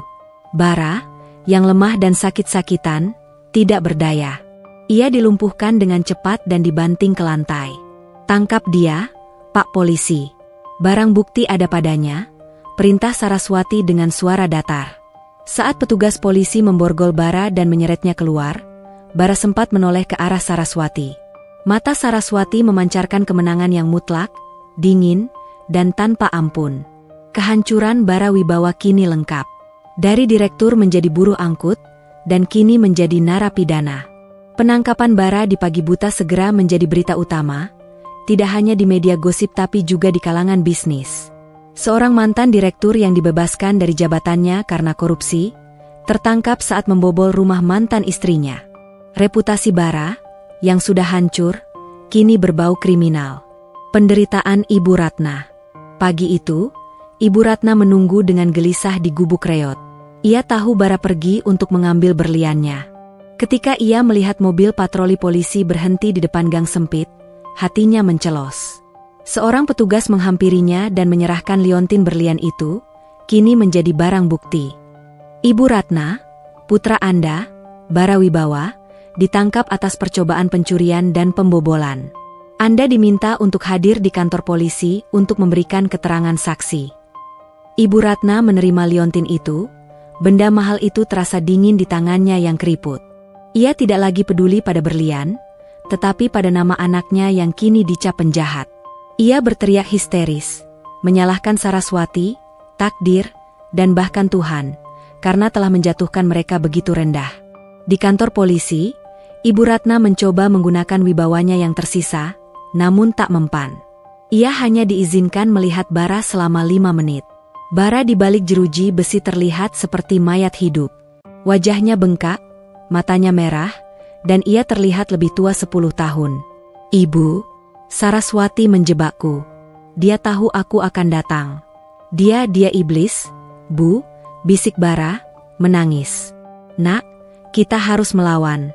Ibu akan jual liontin ini, kita sewa pengacara yang hebat, kata Ibu Ratna, suaranya bergetar. Bara menggeleng putus asa. Sudah terlambat, Bu. Semua yang kita punya adalah utang. Dan yang paling penting, Saras sudah memenangkan hati publik. Kita tidak punya uang, tidak punya teman, dan tidak ada yang percaya pada kita. Ibu Ratna keluar dari kantor polisi, bukan hanya kehilangan rumah dan uang, tetapi kini juga kehilangan kebebasan anaknya. Ia benar-benar sendirian, terdampar di tengah kota yang penuh kebencian terhadapnya. Perasaan sang dalang. Sementara itu, di kantornya yang mewah, Saraswati menatap monitor komputernya. Berita penangkapan Bara menghiasi headline utama. Kemenangan ini terasa mutlak. Ia telah memastikan Bara tidak akan hanya dilepaskan dengan cerai, tetapi juga dipenjara dan berutang. Semua asetnya aman, dan reputasinya sebagai korban yang kuat terjamin. Namun, ketika Saraswati melihat foto Bara yang lusuh dan terpukul di berita, ia merasakan sedikit getaran dingin di dalam hatinya. Bukan penyesalan, tapi pengakuan, ia benar-benar telah menjadi kejam. Seorang wanita yang dulu penuh cinta kini, telah berubah menjadi pedang keadilan yang dingin. Ia telah mencapai tujuannya, tetapi ia kehilangan dirinya sendiri dalam prosesnya. Ia tidak menangis, tetapi rasa hampa yang menusuk jauh lebih buruk daripada air mata. Ia tahu, mulai saat ini, ia akan menjalani sisa hidupnya sebagai janda kaya yang sukses, namun tanpa kehangatan. Kembalinya Alina yang tak terduga. Sore harinya, saat Saraswati sedang bersiap pulang, seorang wanita lusuh dan kuyu dihentikan oleh satpam di depan gerbang kantornya. Itu adalah Alina. Setelah diancam dengan tuntutan hukum oleh pengacara Saraswati, Alina tidak punya uang untuk pergi kemana-mana. Ia tidak bisa melarikan diri dari utang yang dituntut Saraswati. Dalam keputusasaan, ia datang ke satu-satunya tempat yang ia pikir akan memberinya pengampunan, Saraswati. Saraswati mengizinkan Alina masuk, penasaran dengan apa yang bisa ditawarkan oleh mantan selingkuhan suaminya yang sekarang bangkrut itu. Alina berjalan masuk, tidak lagi mengenakan gaun merah mahal, melainkan pakaian bekas yang kotor. Ia berlutut di depan Saraswati. "Nyonya Saraswati, tolong. Saya mohon, tarik tuntutan itu. Saya tidak punya apa-apa lagi. Saya siap melakukan apa saja. Saya bisa menjadi saksi. Saya tahu banyak hal tentang Bara dan ibunya yang mungkin belum Anda ketahui," kata Alina, suaranya dipenuhi ketakutan. Saraswati menatapnya dengan pandangan menilai. "Saksi? Apa yang kamu tahu yang belum ku tahu, Alina? Semua penyelewengan Bara sudah kucatat dengan rinci." Tentang anak," bisik Alina. Saraswati tersentak. "Anak? Apa maksudmu?" "Ibu Ratna, dia tidak ingin Anda punya anak, Nyonya. Dia takut Anda akan membagi warisan dengan anak Anda. Dia selalu membujuk Bara untuk tidak membiarkan Anda hamil," kata Alina, menundukkan kepala. "Dan dia bilang pada Bara, jika Anda hamil, dia akan menyuruh Bara menggugurkan kandungan Anda dengan cara apapun. Dia bilang, harta itu harus mutlak jadi milik Bara saja." Pengakuan Alina ini menghantam Saraswati seperti palu godam. Selama bertahun-tahun, Saraswati selalu merasa hampa karena pernikahan mereka tidak dikaruniai anak. Ia menyalahkan dirinya sendiri karena terlalu fokus pada karir. Kini ia tahu, semua itu adalah perbuatan Ibu Ratna. Rasa kejam yang sedikit ia rasakan karena memenjarakan Bara kini menguap, digantikan oleh kemarahan yang jauh lebih mendalam dan pribadi. Saraswati menatap Alina dengan mata berkaca-kaca, bukan karena sedih, tapi karena amarah yang tak terkendali. Pengkhianatan mereka jauh lebih busuk daripada yang ia duga. "Kalian benar-benar monster. Kalian tidak hanya mencuri uangku, kalian juga mencuri kesempatanku untuk menjadi ibu," desis Saraswati. Saraswati memberikan kesepakatan kepada Alina. Semua tuntutan utang akan ditarik jika Alina bersedia memberikan kesaksian tertulis yang mendetail mengenai peran Ibu Ratna dalam upaya sabotase kehamilan Saraswati, termasuk semua percakapan dan rencana yang ia ketahui. Alina, yang putus asa untuk bebas dari jeratan utang, menyanggupinya tanpa ragu. Dengan bukti hukum dan emosional di tangannya, Saraswati tahu bahwa pembalasannya terhadap Ibu Ratna harus lebih dari sekadar kemiskinan. Itu harus berupa penghancuran harga diri dan isolasi total. Operasi isolasi total. Saraswati segera memanggil pengacara dan tim keamanannya untuk merancang operasi isolasi. Target, Ibu Ratna. Tujuan, membuatnya merasa benar-benar sendiri dan tak berdaya di tengah keramaian. Langkah pertama adalah memastikan Ibu Ratna tidak bisa menjual liontin berlian miliknya. Meskipun liontin itu secara teknis adalah warisan pribadi, Saraswati menggunakan surat pengakuan Bara dan tuntutan perdata yang besar untuk meminta pemblokiran sementara penjualan aset berharga milik keluarga Bara di pengadilan, sambil menunggu proses pembagian utang. Liontin itu kini hanya seonggok logam tak berguna yang tidak bisa diuangkan. Langkah kedua adalah memutus jalur komunikasi terakhir Ibu Ratna. Saraswati mengirimkan surat resmi dari kantor hukumnya kepada komunitas pengajian dan arisan Ibu Ratna. Surat itu bukan berisi tuduhan, melainkan fakta hukum yang terperinci. Status Bara sebagai narapidana dan tersangka korupsi. Gugatan cerai Saraswati dengan alasan pengkhianatan dan manipulasi finansial. Bonus, salinan pengakuan Alina yang menyatakan Ibu Ratna secara aktif menghalangi kehamilan Saraswati. Hasilnya instan. Kelompok sosial Ibu Ratna yang dulu menghormatinya kini memutus hubungan secara total. Ibu Ratna tidak hanya dikeluarkan dari arisan, tetapi ia juga dihapus dari semua grup chat dan komunitas sosial. Keputusan di Gubuk Reot. Ibu Ratna kembali ke Gubuk Reot setelah mengunjungi Bara di penjara, jiwanya benar-benar hancur. Ia tidak punya makanan, tidak punya uang tunai, dan kini teleponnya tidak lagi berdering. Ia mencoba menelepon kerabat jauh, tetapi mereka semua sudah menerima kabar burung dan menolak panggilannya. Ia duduk di sudut gubuk yang gelap, memeluk koper-koper mahalnya. Ia melihat liontin berlian di tangannya dan mencoba membawanya ke toko emas terdekat. Maaf, Bu. Kami tidak bisa memproses penjualan ini. Kami menerima notis dari kantor hukum PT Pramudita Arsitek mengenai sengketa aset. Kami harus menunggu sampai ada putusan pengadilan, kata pemilik toko emas dengan nada kasihan. Liontin itu menjadi simbol ejekan Saraswati, kekayaan yang ada di tangan, tetapi tidak bisa digunakan. Malam itu, Ibu Ratna benar-benar kehabisan akal dan tenaga. Ia tidak punya pilihan selain meninggalkan gubuk itu. Ia tidak mampu membayar sewa, bahkan untuk tempat sekecil itu, karena uang yang ia harapkan dari liontinnya telah diblokir.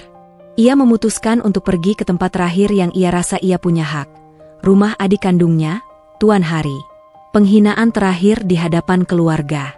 Keesokan harinya, Ibu Ratna tiba di rumah mewah adiknya, Tuan Hari. Tuan Hari adalah seorang pensiunan pejabat yang sangat menjaga reputasi keluarganya. Ibu Ratna datang dengan penampilan paling menyedihkan, berharap mendapat belas kasihan. Hari, tolong kakak. Nak, aku sudah tidak punya siapa-siapa lagi. Bara di penjara, aku diusir Saraswati. Aku butuh tempat tinggal. Aku butuh uang. Ibu Ratna menangis di pelukan adiknya. Tuan Hari, seorang pria parubaya yang kaku, melepaskan pelukan itu. Wajahnya keras. Kakak, aku sangat malu denganmu, kata Tuan Hari, tanpa nada simpati.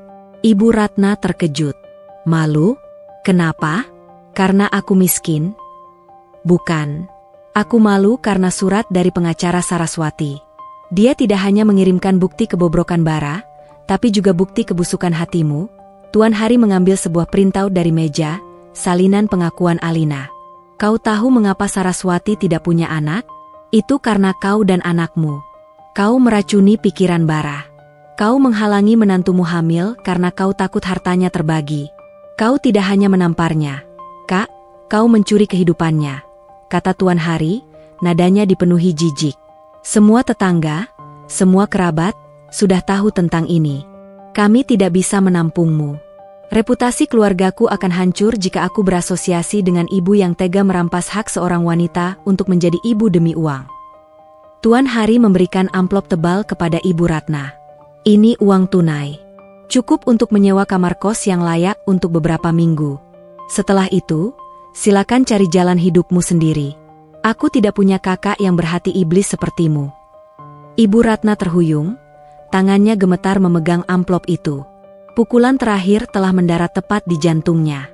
Ia tidak hanya kehilangan harta, anak, dan teman, tapi juga cinta terakhir dari darah dagingnya sendiri.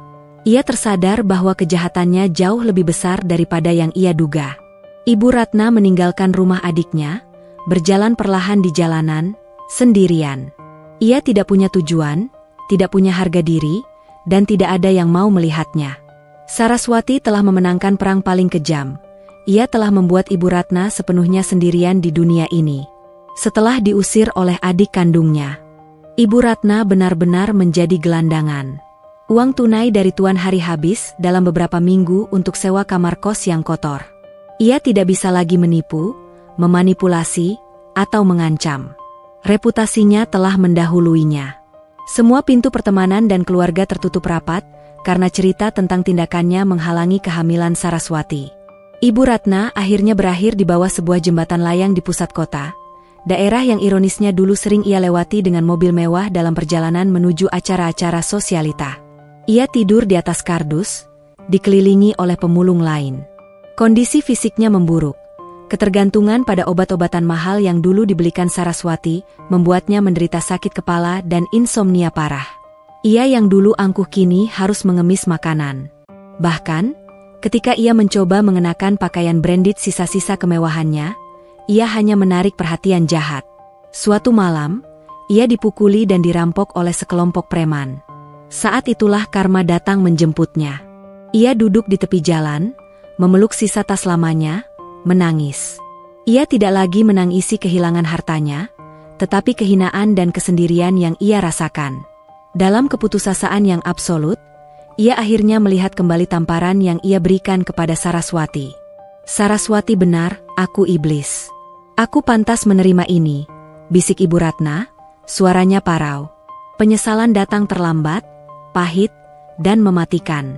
Kisah Bara di balik jeruji.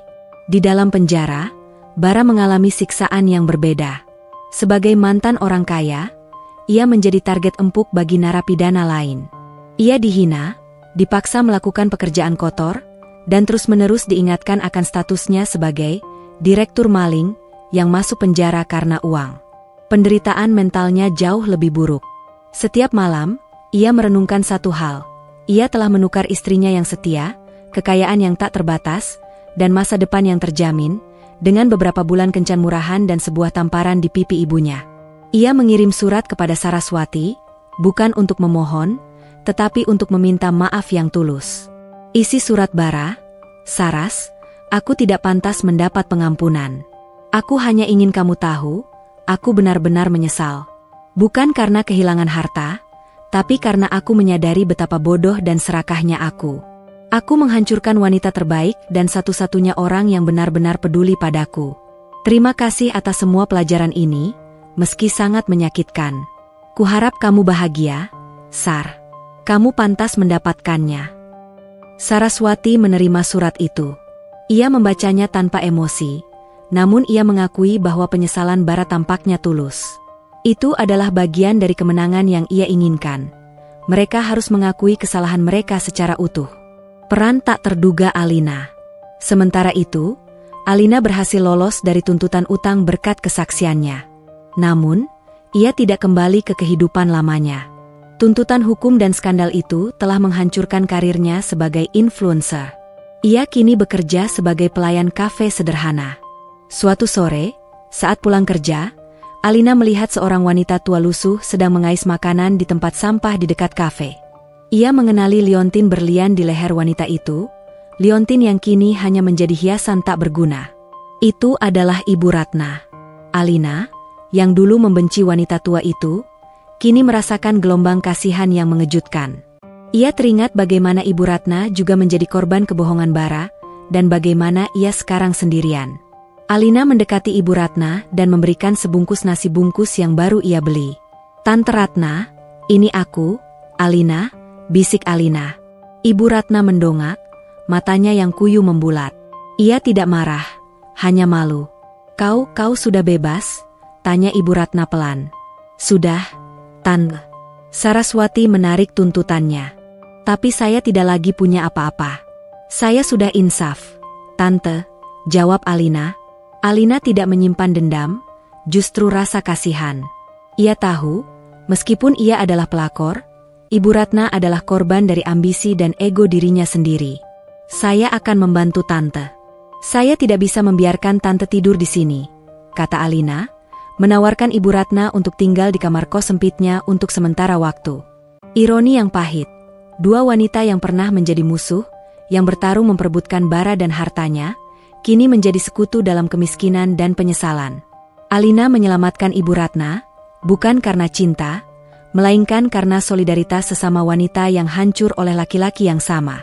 Saraswati, yang sesekali menerima laporan tentang keberadaan Ibu Ratna dari sumbernya, mendengar tentang persatuan tak terduga ini. Ia menyadari bahwa pembalasannya telah mencapai tujuannya, dan kini karma telah mengambil alih peran di luar kendalinya. Beberapa bulan berlalu. Kehidupan sudah berjalan sesuai dengan rencana Saraswati. Bara Wibawa resmi divonis hukuman penjara ringan karena kooperatif dan penyelewengan dananya dianggap internal corporate. Berkat intervensi Saraswati agar Bara tidak dipenjara terlalu lama, namun cukup lama untuk memberinya pelajaran, dan ia harus membayar ganti rugi perdata yang besar.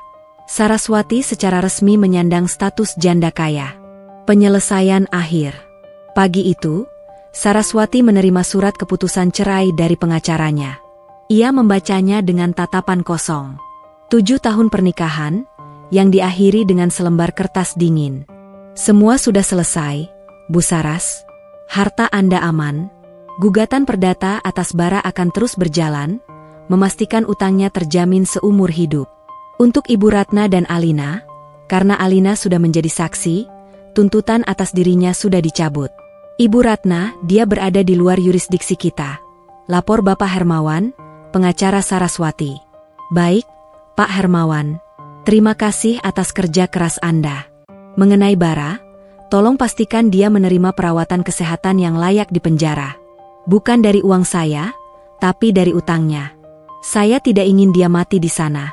Saya hanya ingin dia hidup, bekerja, dan melunasi utangnya, ujar Saraswati. Ini adalah bentuk belas kasihan terakhir, memastikan Bara tidak mati sengsara, tetapi juga tidak hidup nyaman. Setelah itu, Saraswati mengambil keputusan penting. Ia memanggil kontraktor.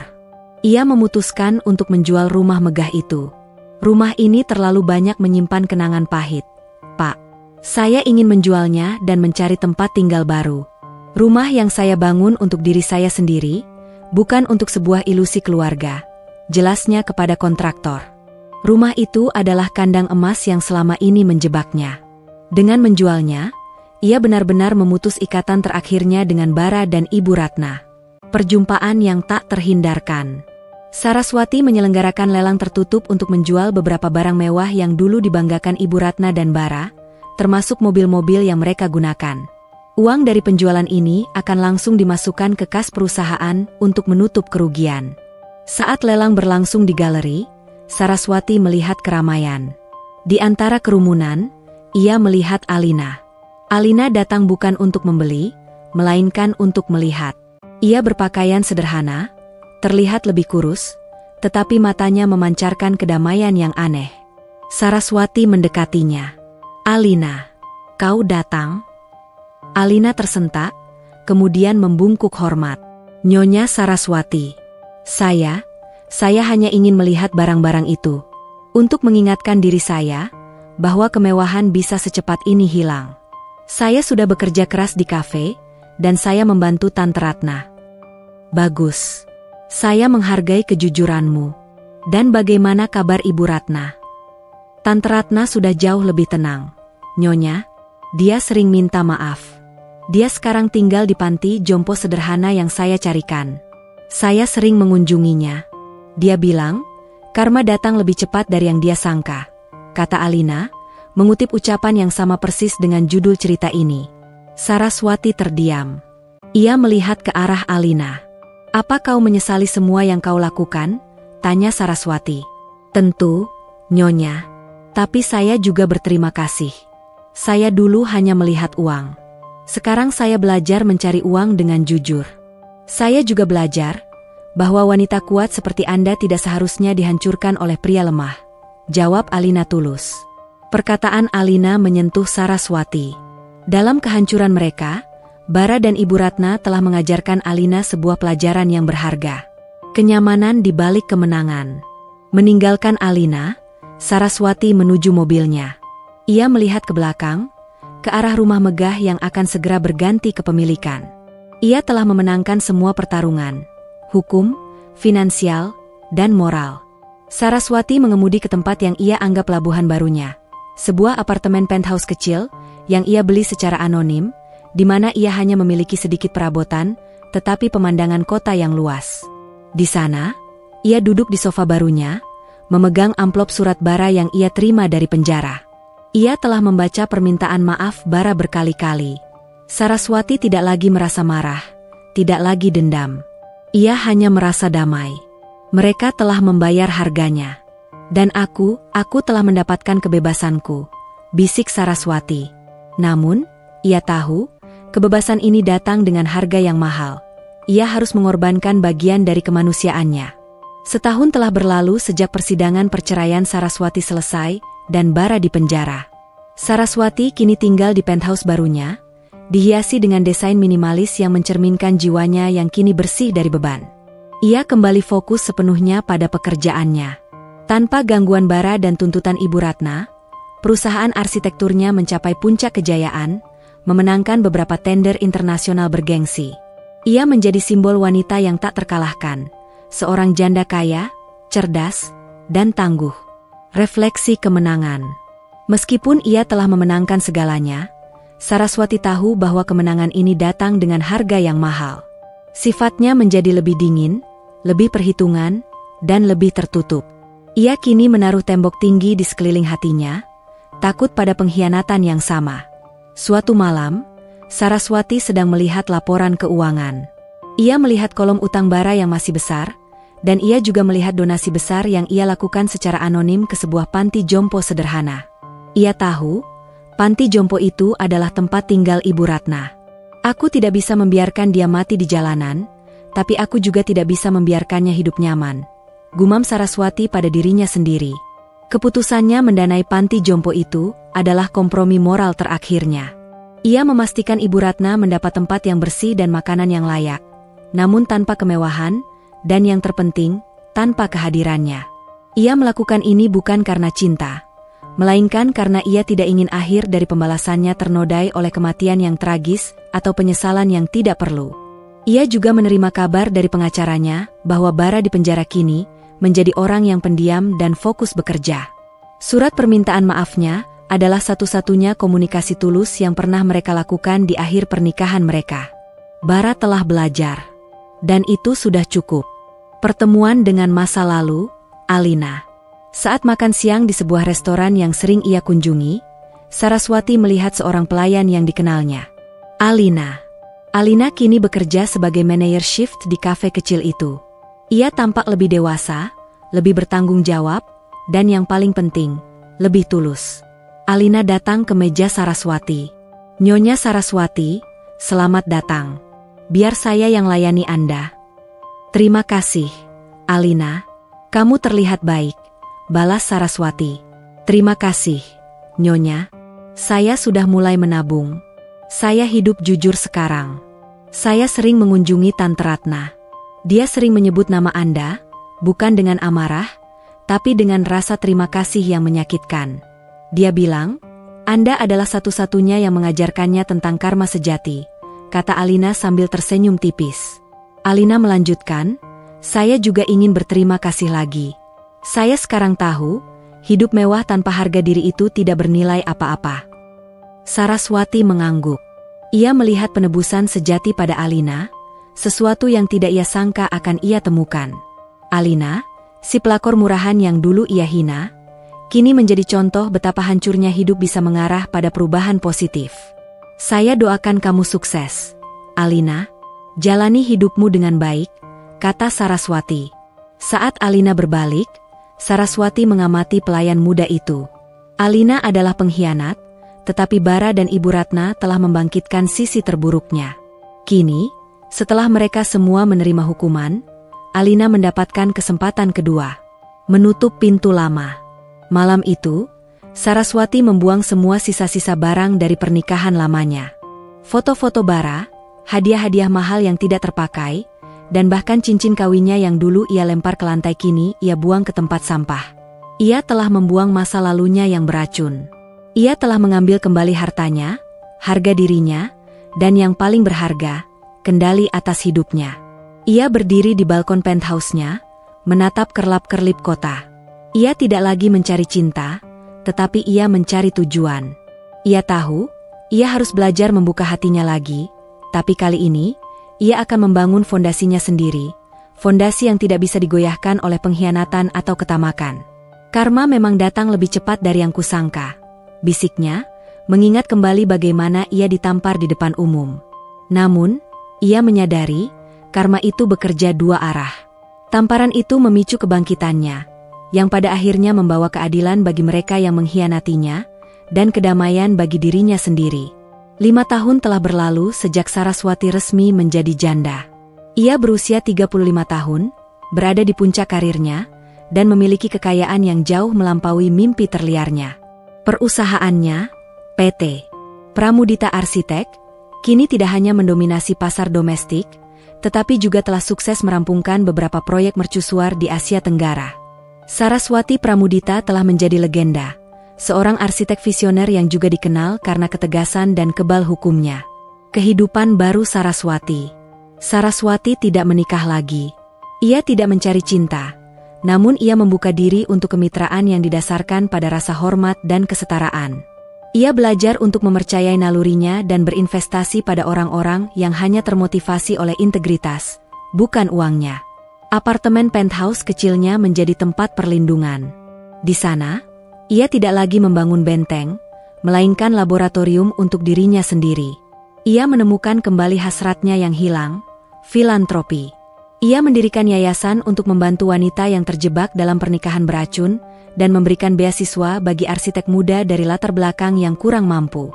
Dengan ini, ia menebus rasa hampa yang dulu ia rasakan karena tidak bisa menjadi seorang ibu.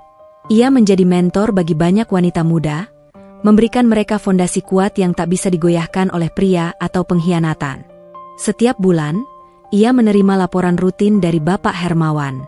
Laporan itu selalu memuat satu baris kecil tentang status utang Bara Wibawa, yang terus menumpuk karena bunga dan biaya penundaan. Bara dijadwalkan bebas bersyarat setahun lagi. Tetapi ia akan keluar dengan label narapidana utang yang harus bekerja seumur hidup untuk melunasi ganti rugi perdata yang dituntut Saraswati. Bara telah membayar kejahatannya di penjara, tetapi ia harus membayar kejahatan finansialnya di dunia nyata, sebuah hukuman yang jauh lebih kejam daripada sekadar kurungan. Akhir nasib mereka. Saraswati menyadari, karma telah bekerja dengan caranya sendiri, bahkan setelah ia melepaskan kendali. Bara Wibawa, bebas dari penjara, Bara bekerja sebagai petugas kebersihan di sebuah pusat perbelanjaan di pinggiran kota. Ia hidup di kontrakan sederhana, hanya cukup untuk makan. Gaji bulanannya dipotong sebagian besar untuk mencicil utang kepada mantan istrinya. Ia adalah bayangan dari dirinya yang dulu, penyesalan dan kerja keras telah mengubahnya. Ia tidak lagi mencari kemewahan, tetapi pengampunan dari dirinya sendiri. Ibu Ratna, 2 tahun setelah menetap di panti jompo, Ibu Ratna meninggal dengan tenang dalam tidurnya. Ia meninggal tanpa harta, tanpa status, dan tanpa kehadiran Bara. Namun, di hari-hari terakhirnya, ia menemukan kembali kedamaian yang hilang. Ia sering dikunjungi oleh Alina, yang membawakannya makanan kesukaan. Sebelum meninggal, Ibu Ratna memberikan satu-satunya benda berharga yang ia miliki, liontin berlian yang tidak berguna itu, kepada Alina. "Jual ini, nak. Gunakan untuk memulai hidupmu. Karma telah menjemputku, tapi kamu pantas mendapatkan kesempatan kedua," pesannya. Alina, dengan liontin berlian yang akhirnya bisa dijual, karena tuntutan hukum sudah berakhir dengan kematian Ibu Ratna, Alina mendapatkan modal kecil. Ia tidak membuka kafe mewah, tetapi sebuah warung makan kecil yang menjual masakan rumahan di dekat kosnya. Ia bekerja keras, jujur, dan selalu rendah hati. Ia akhirnya menemukan kemakmuran yang sejati, yang dibangun dari keringatnya sendiri, bukan dari pengkhianatan. Cinta kedua dan makna keadilan. Suatu hari, Saraswati menghadiri sebuah konferensi arsitektur di Eropa. Ia bertemu dengan Adrian, seorang arsitek lanskap dari Swiss yang memiliki reputasi sama kuatnya dengan dirinya. Adrian adalah pria yang tenang, cerdas, dan yang terpenting, ia menghormati Saraswati sebagai mitra yang setara, bukan sebagai trofi. Adrian tahu tentang kisah masa lalu Saraswati, tentang pengkhianatan dan pembalasan. Ia tidak menjauhi, melainkan mengagumi kekuatan yang mendorong Saraswati untuk berdiri tegak. Hubungan mereka tumbuh perlahan, didasarkan pada profesionalisme, kecerdasan, dan akhirnya, cinta yang murni. Saraswati menemukan bahwa cinta sejati bukanlah tentang kepemilikan, melainkan tentang dukungan dan kebebasan. Saraswati berdiri di balkon penthouse-nya, di samping Adrian. Ia melihat ke bawah ke kota yang tidak pernah tidur. Ia telah memulai kisah ini sebagai korban yang ditampar di depan selingkuhan suaminya, merasa terhina. Namun, tamparan itu adalah pemicu kemerdekaannya. Kupastikan mereka hidup gelandangan tanpa menikmati hartaku sepeser pun, tak disangka karma datang lebih cepat dari yang kusangka. Saraswati memikirkan judul itu. Ia tidak lagi merasa perlu mengutuk mereka.